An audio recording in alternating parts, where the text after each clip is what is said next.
राधे राधे दोस्तों। पौराणिक कथाओं के क्रम को आगे बढ़ाते हुए प्रस्तुत है आज की कथा आपके सामने।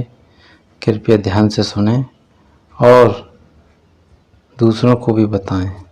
दोस्तों, आप जानते हो रावण बहुत ही ज्ञानी और महाप्रतापी थे, लेकिन उसका घमंड उसके सर्वनाश का कारण बन गया।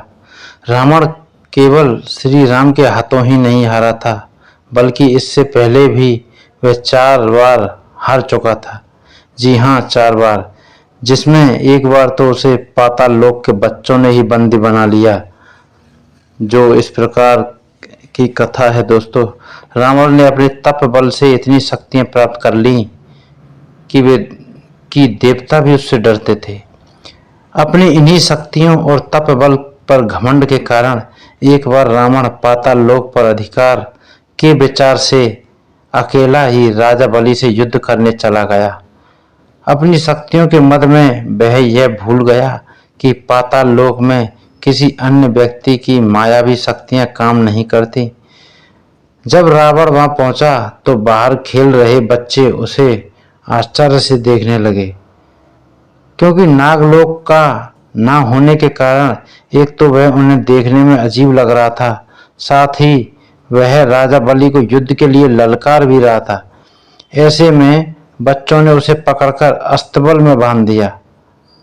जब उसने अपनी शक्तियों का उपयोग करना चाहा तो खुद को असहाय महसूस किया, क्योंकि उसकी कोई शक्ति वहां काम नहीं कर रही थी। जब राजा बलि को इस घटना का पता चला तो उन्होंने आकर के रावण को बच्चों की कैद से मुक्त करवाया।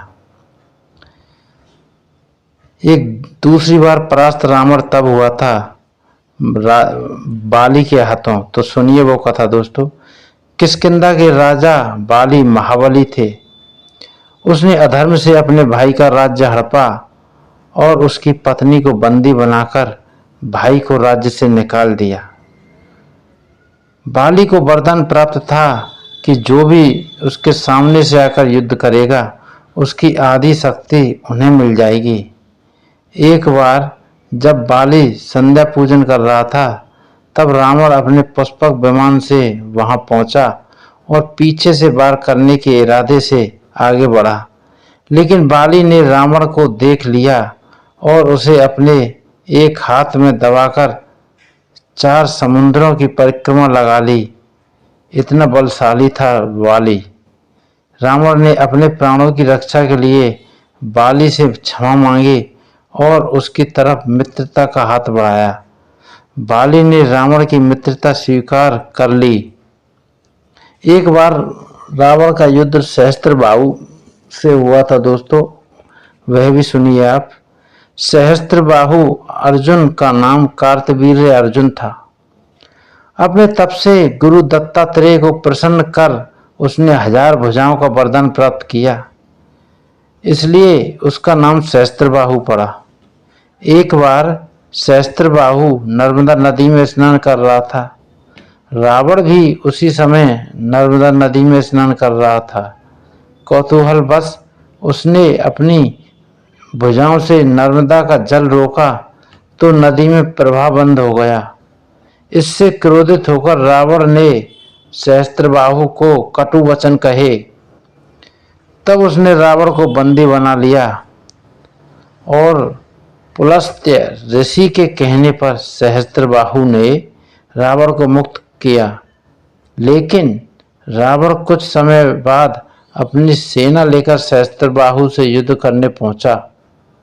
तब सहस्त्रबाहु ने नर्मदा का सारा जल रोककर रावण की सेना पर छोड़ दिया और रावण अपनी सेना सहित जल के प्रवाह में बह गया।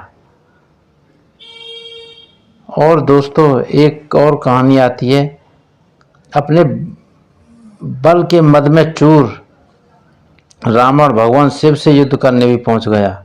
तो वो कथा भी सुनिए।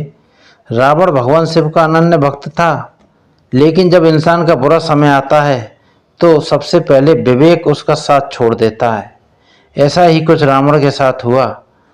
अपनी शक्तियों के घमंड में रावण भगवान शंकर से युद्ध करने के लिए कैलाश पर्वत पर जा पहुंचा। उसने भगवान शिव को युद्ध के लिए ललकारा, लेकिन जब शिव शंभु ने उसे कोई उत्तर नहीं दिया और ध्यानमग्न बैठे रहे तो रावण ने उन्हें कैलाश सहित उठाकर फेंकने का मन बना लिया और वह पर्वत उखाड़ने लगा। इस पर भगवान शिव ने अपने अंगूठे के बल से कैलाश को स्थिर कर दिया और रावण का हाथ पर्वत के नीचे दब गया। जब बहुत प्रयास के बाद भी रावण अपना हाथ नहीं निकाल पाया तो उसने वहीं खड़े खड़े भगवान शिव की स्तुति की और शिव तांडव स्रोत की रचना कर दी। इस पर भगवान शिव प्रसन्न हो गए और उसे मुक्त कर दिया। तब रावण ने भगवान शिव को गुरु बनाकर उनकी शरण ली। इस प्रकार दोस्तों, श्री राम से युद्ध करने से पहले रावण 4 बार पराजय स्वीकार कर चुका है। तो दोस्तों, कथा कैसी लगी आपको कमेंट करके बताएं, और हाँ, कथा अच्छी लगी हो तो लाइक शेयर सब्सक्राइब करना नहीं भूलें। जय जय श्री राधे दोस्तों।